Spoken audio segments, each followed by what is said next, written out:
Team 2.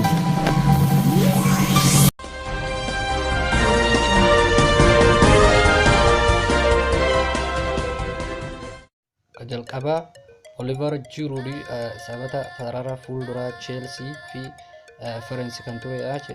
Newcastle taphatichi kana immoo ergisaa dhuma bara kanaatti ergisaadhaan paawundi miliyoona 3dhaan mallatteessuudhaaf walii galanii jiru jechuudha. Taphataan lammataa immoo Paco Alcacer jedhama. Paco Alcacer kun taphata sarara fuulduraa Borussia Dortmundiiti. Taphatichi kunis yeroo amma kana immoo Spainitti kan argamudha.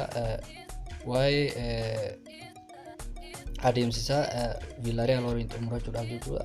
Bas taphataan kun Villarreal galee jira jechuudha. Inni sadaffaa immoo Alessandro Florenzi jedhama. Taphata sarara dudduubaa jechuudha. Sarara booda irra kan taphatu taphataa kana taphata Roma kan taphataa kana Valenciaan ergisaa dhuma waggaa kanaatiif mooligaanudhaan mallatteessitee jirti jechuudha. Taphataan kunis gara Roomaa irraa gara Valenciaa imaluun isaa mirkanaa'ee jira jechuudha.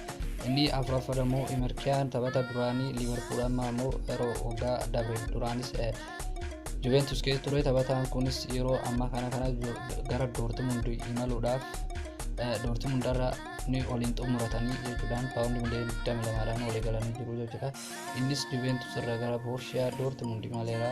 Inni taphataan shanaffaa immoo Edinson Cavaniidha. Taphata sarara fuulduraa Uruguay fi akkasumas PSG kan ta'e yeroo dabree PSG deemu fedha jechuudhaan murteessaa waan beeksiseef PSG immoo taphaticha gurguruudhaaf waan jirtuuf Chelseanis Atletico daramtee taphaticha fudhachuudhaaf xaaraa jirti jechuudha. Taphataa inni dhumaa immoo Pierre-Emile Hojbjerg jedhama. Taphataan kunis taphataa Southamptonidha. Taphata Southampton kana Tottenham abdii guutuudhaan taphata kana fudhachuudhaaf abdii guutuu akka qabdu murteerti jechuudha. Taphataa inni biraa immoo Cedric